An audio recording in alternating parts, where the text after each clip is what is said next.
The Mustang's breath comes out in ragged puffs of steam, each one a desperate plea to the frozen world around it. Its once powerful legs, now trembling and weak, are tangled in a mess of barbed wire, the sharp metal biting into its flesh. The snow beneath it is stained red, a stark contrast to the pure white of the surrounding wilderness. The horse's eyes are wide, filled with pain and fear, but also something else, something that speaks of a will to survive, a spark of hope that refuses to be extinguished. The camera zooms in on the horse's face, capturing every detail, the frost clinging to its mane, the way its nostrils flare as it tries to catch its breath, the way its ears twitch at every sound, as if searching for help. The wind howls again, louder this time, and the horse lets out a weak whinny, a sound that carries across the empty landscape, a cry for help that seems to echo forever.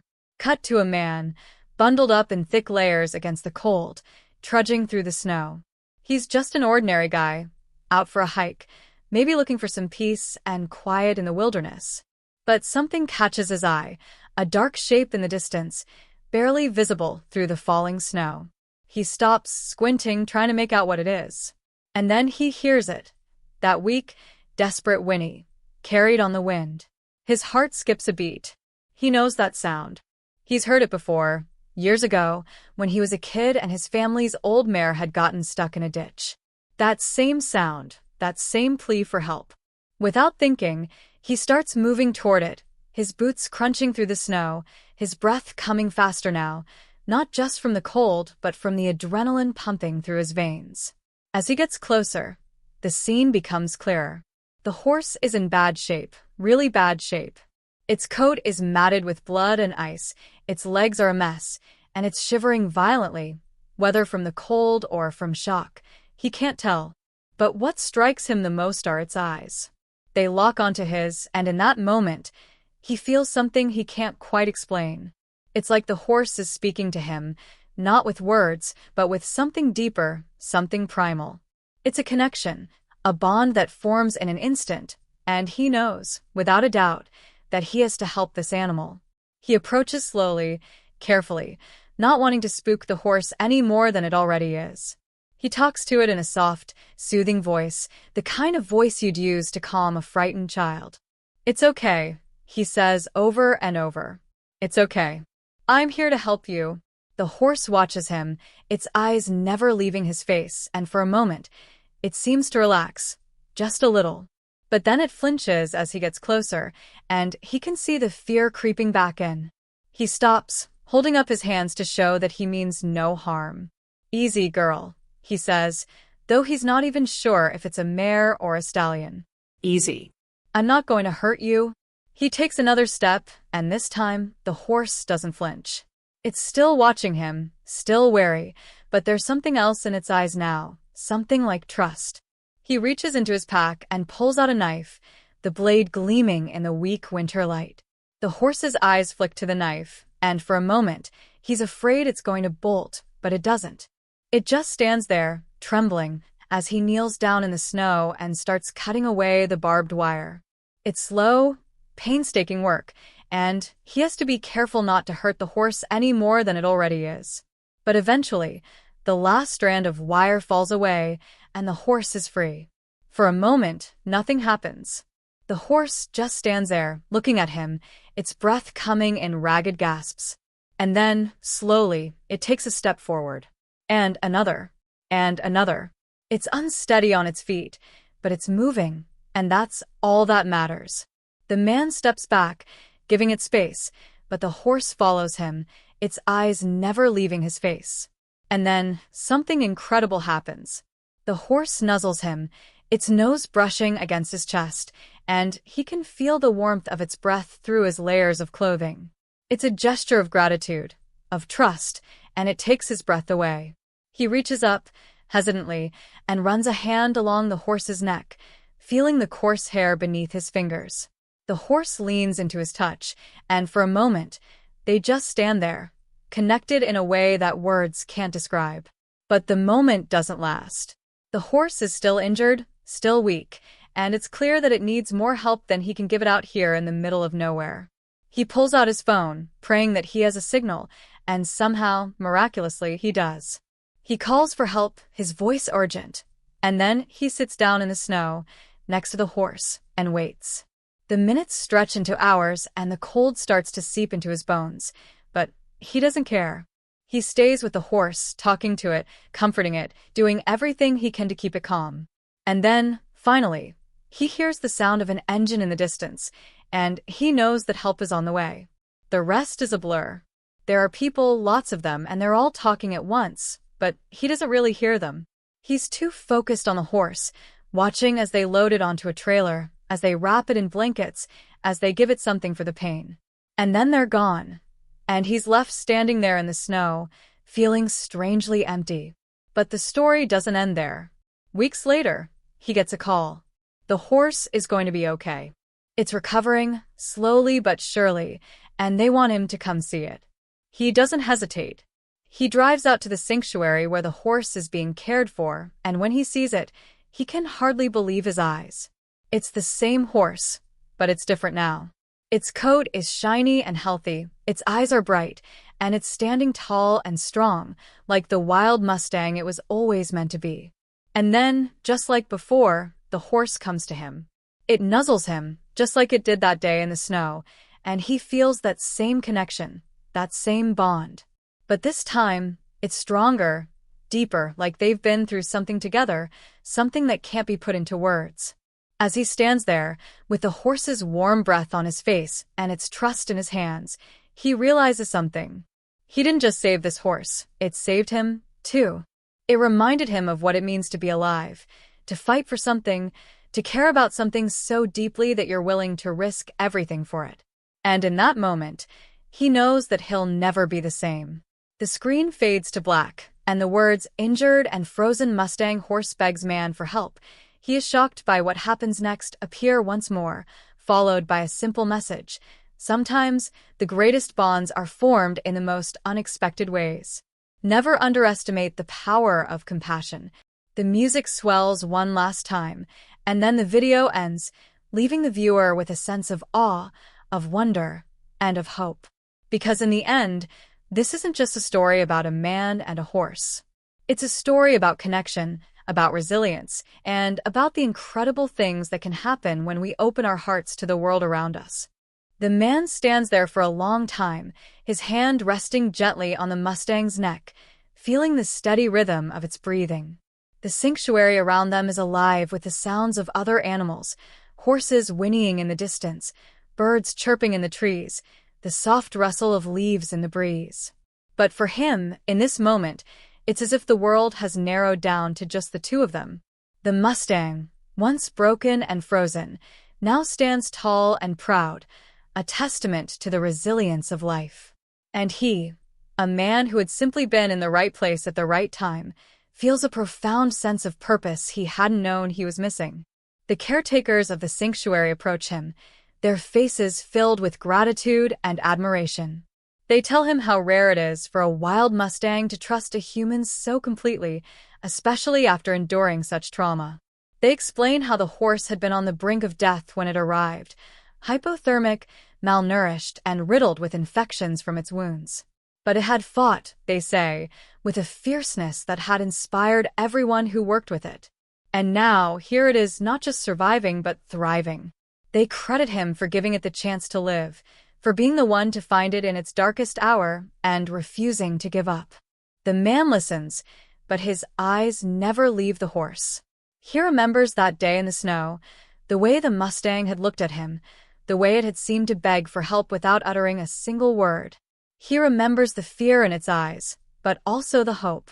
And he remembers the moment it had nuzzled him, as if to say thank you. It's a memory that has stayed with him, vivid and unshakable, and now, standing here, he feels it all over again. The cold, the fear, the relief, the connection. The caretakers invite him to stay a while, to spend more time with the Mustang, and he agrees without hesitation. Over the next few hours, he watches as the horse interacts with its new environment. It's cautious at first, its wild instincts still strong, but gradually, it begins to relax. It grazes on the fresh grass, drinks from the clear stream that runs through the sanctuary, and even allows the caretakers to brush its coat. But it always returns to him, as if drawn by some invisible thread.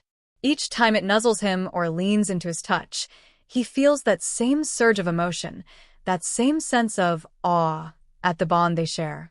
As the sun begins to set, casting a golden glow over the sanctuary, the man sits on a bench near the Mustang's enclosure, watching it move gracefully through the field. He thinks about how different its life is now, how different his life is. That day in the snow had changed something in him, awakened something he hadn't even realized was dormant. He had always loved animals, but this was different. This was deeper, more profound. It was as if the Mustang had given him a gift, a reminder of what truly matters in life: compassion, connection, the willingness to fight for something bigger than yourself. The caretakers join him, and they talk for a while about the Mustang's future. They tell him that it will never be fully tamed, that its wild spirit will always be a part of it. But they also tell him that it has a chance at a good life, a life where it will be cared for and respected, where it will never have to suffer again. They ask if he would like to be involved in its care, to visit whenever he can, and he agrees without hesitation. He knows that this horse, this incredible creature, has become a part of his story, just as he has become a part of its.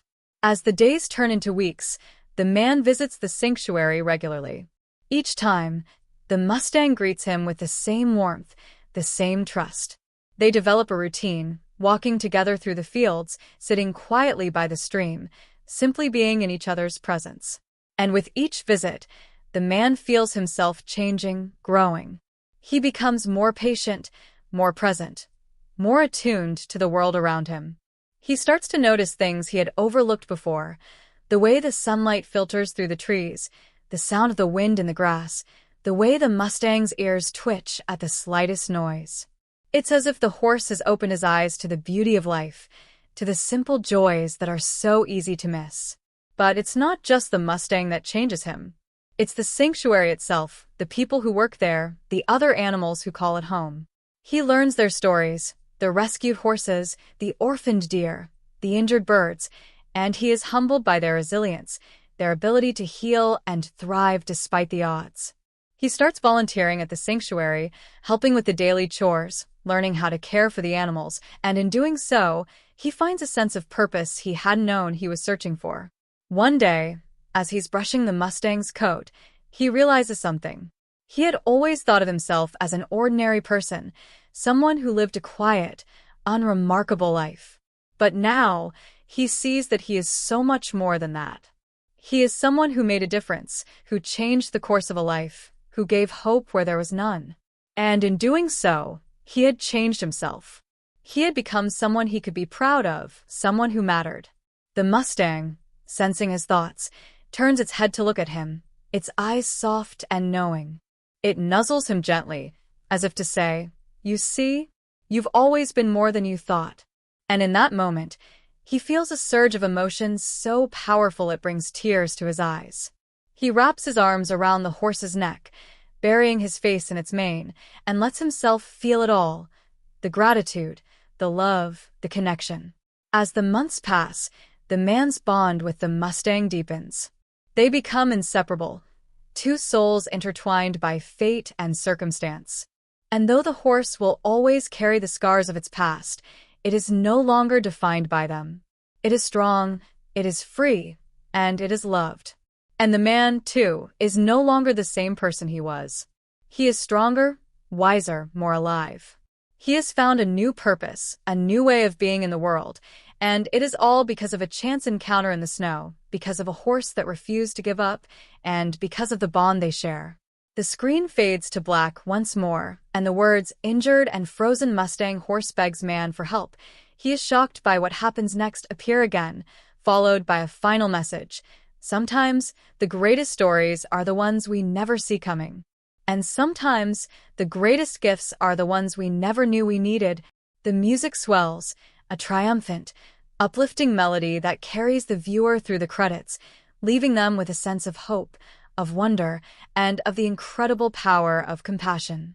Because in the end, this isn't just a story about a man and a horse. It's a story about the resilience of the spirit, the beauty of connection, and the transformative power of love. And it's a reminder that, no matter how dark the world may seem, there is always hope, always a chance for redemption, always a reason to keep going. The man's life continues to evolve in ways he could never have imagined. The sanctuary becomes a second home to him, a place where he finds peace and purpose. He spends more and more time there, not just with the Mustang, but with all the animals. He learns their names, their stories, their quirks. He becomes a familiar face to the caretakers, who come to rely on him as much as the animals do. And through it all, the Mustang remains his constant companion, a living reminder of the journey they've shared.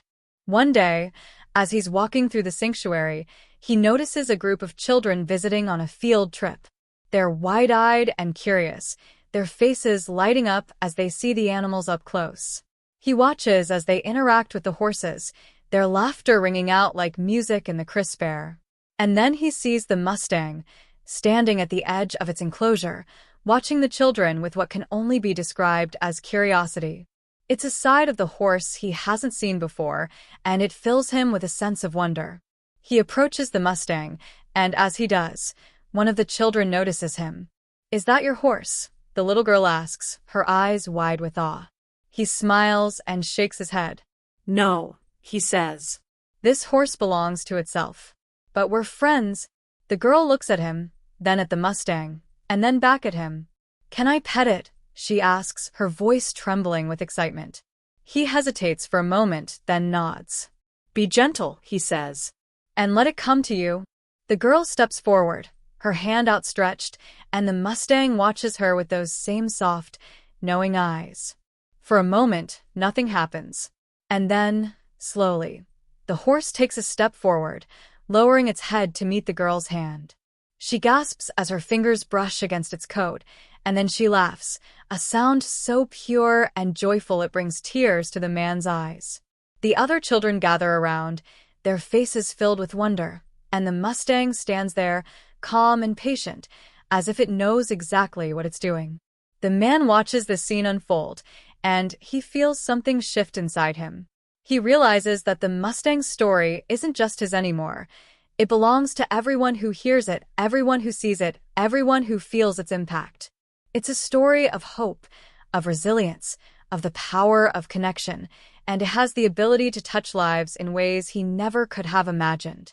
And in that moment, he knows what he has to do. He starts sharing the Mustang story with anyone who will listen. He talks to the visitors at the sanctuary, to the children on field trips, to the caretakers and volunteers. He writes about it, posts about it on social media, and even gives interviews to local news outlets. And as he does, he sees the impact it has. People are moved by the story, inspired by it. They come to the sanctuary to see the Mustang for themselves, to experience the magic of this incredible creature. And in doing so, they become a part of its story, too. But it's not just the Mustang story that he shares. He also talks about the sanctuary, about the work they do, about the importance of compassion and conservation. He becomes an advocate for animal welfare, using his newfound platform to raise awareness and funds for the sanctuary. And as he does, he sees the ripple effect of his actions. More people start volunteering, more donations come in, and the sanctuary is able to expand its reach, helping even more animals in need. Through it all, the Mustang remains his anchor, his constant reminder of why he's doing this. Every time he feels overwhelmed, every time he doubts himself, he goes to the Mustang, and it grounds him. It's as if the horse knows exactly what he needs, whether it's a gentle nuzzle or a quiet moment of connection. And in those moments, he feels a sense of peace, a sense of purpose, that he's never felt before. As the years pass, the man's bond with the Mustang only grows stronger. They've been through so much together, and their connection is unbreakable. But he also knows that the Mustang is a wild spirit, that it will always carry that part of itself, no matter how much time they spend together. And he respects that, honors it. He knows that the Mustang's freedom, its wildness, is what makes it so special, and he would never want to take that away. One day, as he's sitting by the stream with the Mustang, he realizes something. He's been so focused on the horse, on their bond, on the sanctuary, that he hasn't stopped to think about what all of this means for him. He's changed so much since that day in the snow, grown so much, and he knows that he's not the same person he was. But he also knows that he's still growing, still learning, still becoming. He looks at the Mustang, and it looks back at him, its eyes filled with that same quiet wisdom. And in that moment, he feels a surge of gratitude, not just for the horse, but for everything it has brought into his life. It's not just the sanctuary, the advocacy, the sense of purpose. It's the way it has opened his heart, the way it has shown him the beauty of connection, the way it has reminded him of what it means to be alive. The screen fades to black once more, and the words, "Injured and frozen Mustang horse begs man for help. He is shocked by what happens next," appear again, followed by a final message. Sometimes, the greatest journeys are the ones we never planned. And sometimes, the greatest lessons are the ones we learn from the most unexpected teachers. The music swells, a triumphant, uplifting melody that carries the viewer through the credits, leaving them with a sense of hope, of wonder, and of the incredible power of compassion. Because in the end, this isn't just a story about a man and a horse. It's a story about the resilience of the spirit, the beauty of connection, and the transformative power of love. And it's a reminder that, no matter how dark the world may seem, there is always hope, always a chance for redemption, always a reason to keep going.